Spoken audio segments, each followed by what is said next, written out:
Okay, good morning, everybody. It's Monday, October 5th. We're on day 20 of our Break It Down live session here. I got a special guest again, Jeremy Michaels, back from the air resource side, also to give us a little weather.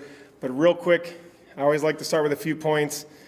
Remember, we split the zones up into northeast and northwest. So those of you in Mad River and all the areas west, the operational briefing from the Pacific Northwest Team 2 is being worked on and being uploaded from their side of the fire, so just be patient there. They'll be on the same pages, so going forward, Shasta Trinity Facebook page and the Six Rivers Facebook page are where the updates go. And then there's also INSEEWeb, and the regular phone numbers that you've had all along stay the same. So just a little bit of traffic control. Timing changes. When we first started this as a team 20 days ago, I promised you we'd do 7 live feeds in a row, and that was to assess where we were at day 7. Well, by day 7, we had massive fire activity and a whole bunch of challenges, as you all know. That's what we've been trying to get through for the last 13 days. So we did 13 additional live feeds based on the intensity of the fire. Jeremy Michaels been with us now his 3rd time. He's helping us understand the impacts today of both the smoke, but we also have a weather shift. And we know we've been in touch with a lot of the locals out there who keep in touch with us. Everybody's been praying for rain, and I'm not saying the rain word out loud, but I just said rain because there might be some precip coming in next weekend. But let's go ahead and start with the smoke. You can see on the videos from yesterday. In fact, let's go like this, Jeremy. I brought a carbon monoxide monitor out into the field, right? And why did I bring this with me? Yeah, so we're trying to gather data on carbon monoxide to see what some of the exposures of our firefighters encounter, as well as the public that remain in some of these smoky areas, especially for when you're exposed to this carbon monoxide for days or weeks on end. And we're trying to learn more about what readings we have, so then once we have these readings and the data, we can try to give you some recommendations on what you can do to protect yourself. Cool, and that some of the videos I put up yesterday in your smoky areas were the 14 road. So we wanted folks in High Palm, Rowdy Bear, all these areas in Hay Fork, Post Mountain to be able to see the work on the 14 road. Extremely smoky, very thick conditions. It's a narrow road, but the crews have gotten the fire up the 14 road. They did a burn operation on the west side. They did have some fire activity on an uphill run. Go to the east side. They hooked all that with dozer line. And you have 3 or 4 videos from up there now that'll show you the 14 road. The crews are working up to tie it into the 10 and then going west. And I have one of the gentlemen with a map up there and a new feature where I take a cell phone and have the person walk through the proposed contingency and primary line so you can see that. That was smoke filled. Then we had a couple videos from Forest Glen going to check on the ranger station and the cabins, what have you. That was smoke filled. Yeah. And that's where my monitor went. Yeah, and the nice thing about these monitors is every day Kel brings it back, I can download the data and look at it. And I want to say, our firefighters, yes, they encounter carbon monoxide, but we work closely with the medical unit leader, the safety officers, to mitigate this as best as possible. If there is one nice thing about carbon monoxide compared to smoke, at least you can have significant improvements as soon as you get some fresh air and oxygen into you. So for the residents that's staying in here, we'll have a better idea of what exposures you're seeing in carbon monoxide. And just to give you some ideas of what that can do, it can make you a little delusional. It can cloud your judgment, your thinking process. It can give you headaches, make you nauseous. There's a number of things and impacts you can have, and the longer you're exposed into that when you do not get clean air, because again, our firefighters are getting clean air because we have these mitigations, and we try to put our firefighters in these camps to where they can get that, so they're top notch and they have their best judgment when they're in here working. But for people that's in here, and if you're not getting clean air, you could be having some impacts from CO, and we're hoping to have some better readings that we can learn from and then report out and message. Great, thanks, Sharon. Let's break that down. Our fire crews who aren't on the night shift head out to a spike camp near Dinsmore. Ideally, they're going to get fresh air or pockets of better air. Yeah. That's one thing. I put a monitor at the Ruth Ranger Station for Jeremy. I need to go pick that up. That'll give him a 2-day read on what's going on in the Ruth Valley. Yeah. Whenever possible, we try to give you the overview of the valleys or a report. Yesterday, my report was from right at the Post Mountain Trinity Pines area. It's about a minute or so on YouTube, and you can see just what a sweeping area. So all the folks who didn't evacuate from Post Mountain have been in really heavy, thick air. That's going to affect Yeah. there, and it's cumulative. It really is cumulative. And not only is it the carbon monoxide, but So some of the things we're seeing, like we have a spike camp in Hayfork, and the good news is we're not seeing carbon monoxide, and that's great, because what we know about this gas is it's a dense, heavy gas. You have to be very near active fire or a drainage to where that gas can move down. It's like a water, like a stream. So you have to have that to be able to move down into those communities. So that's why Ruth Lake is such a concern. It's a large bowl, and all active fire is going to sink down in there. Then you add in the smoke. That's a totally different thing.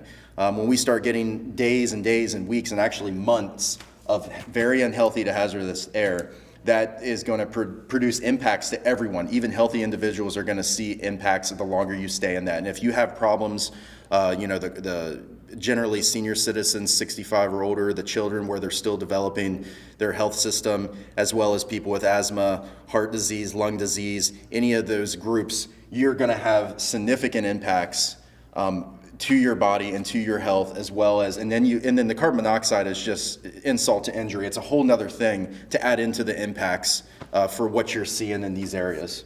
So this isn't just a Northern California problem. In Alaska, we'll have millions of acres of fire, much like California. Last year, we had 5.1 million. California's at 3.9.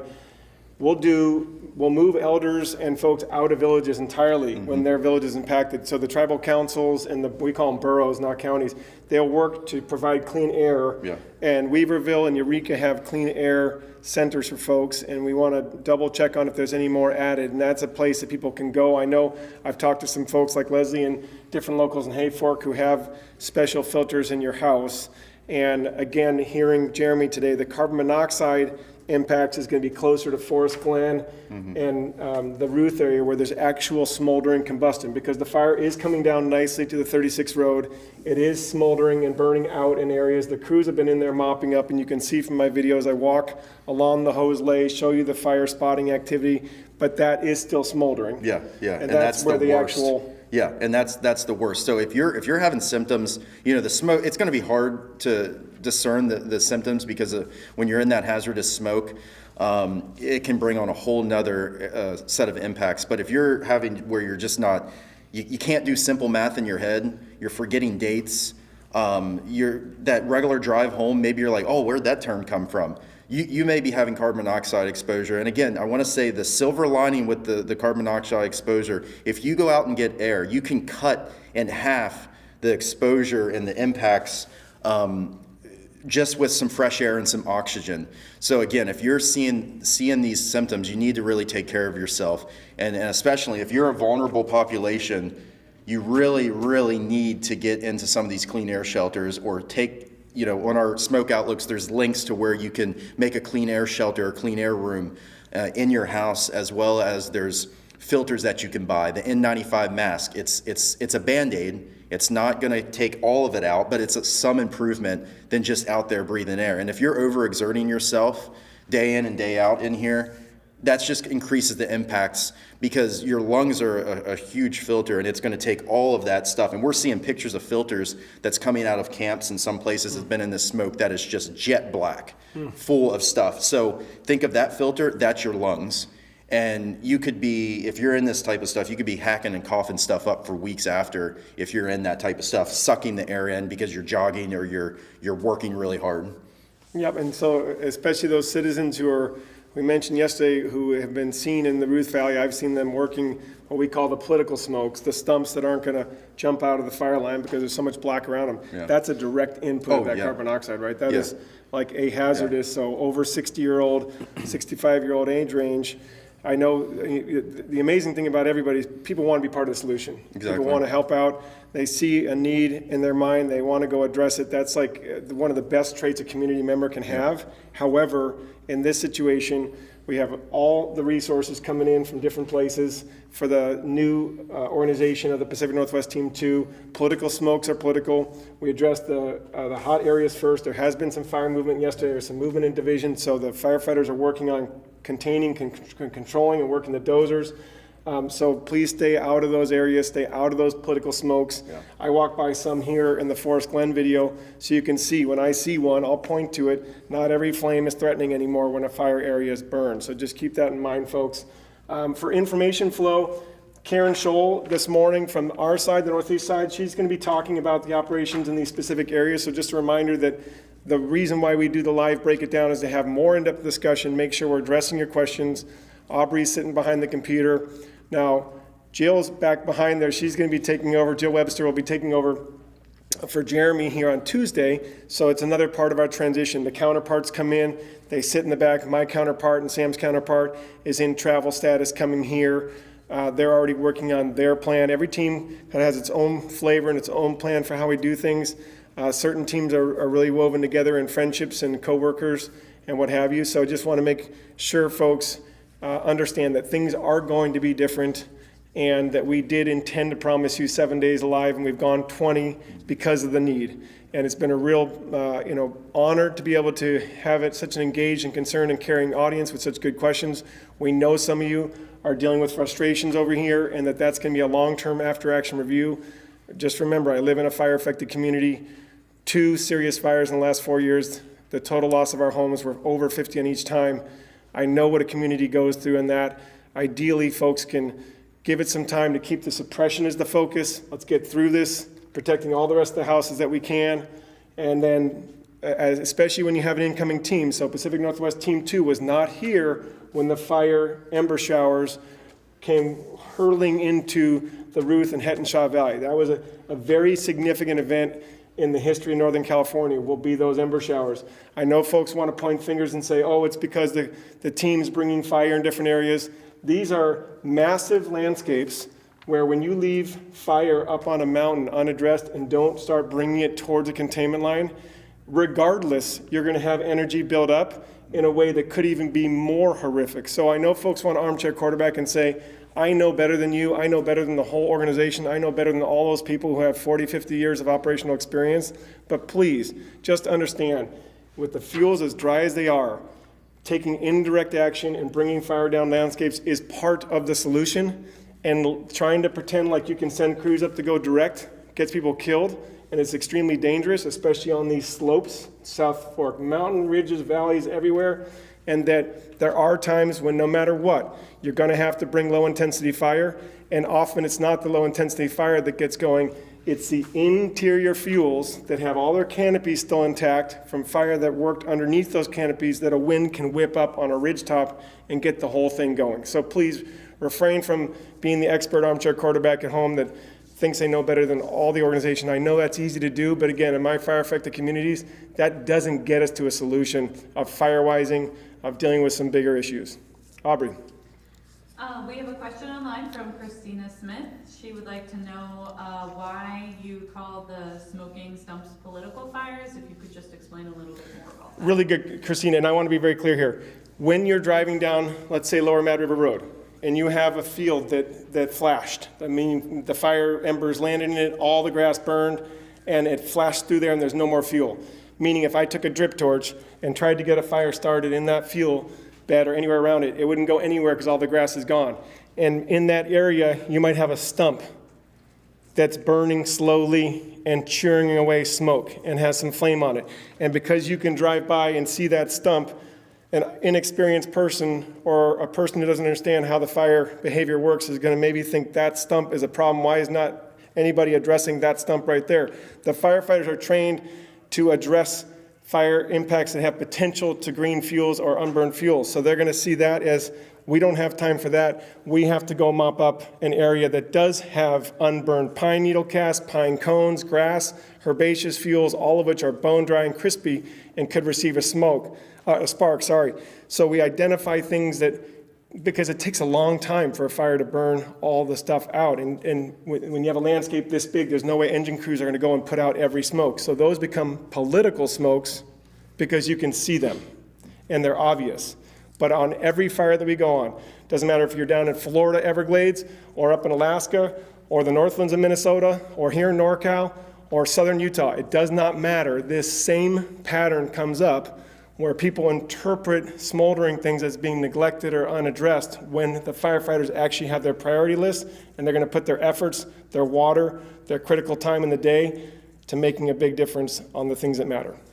That's a long-winded answer, but I just want to make sure it's a pattern. It doesn't matter where you are, you do this job long enough, you're going to see political smokes. And I'm just trying to put a name to it. This is what the Break It Down session's for.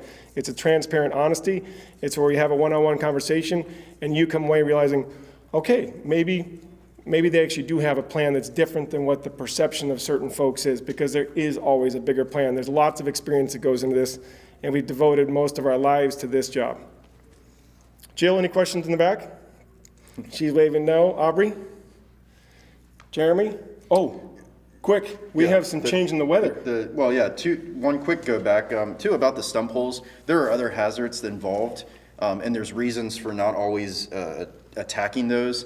They're depending on the type of soil. So not only are you getting smoke, there's that carbon monoxide, there's all different types of soils that can burn and different types of dust and other particulates that also get mixed up when you're dousing that with water and you're raking it around that provides. So it's a very enhanced, it can be a really bad and hazardous area because you have the smoke, you have the mineral soil dust, you have other things, the carbon monoxide that you're getting right there. So that's another hazard. As well as stuff into your eyes. Corneal abrasions are very common in those. When we're over mopping up areas that don't need it, exactly, you get the corneal abrasions.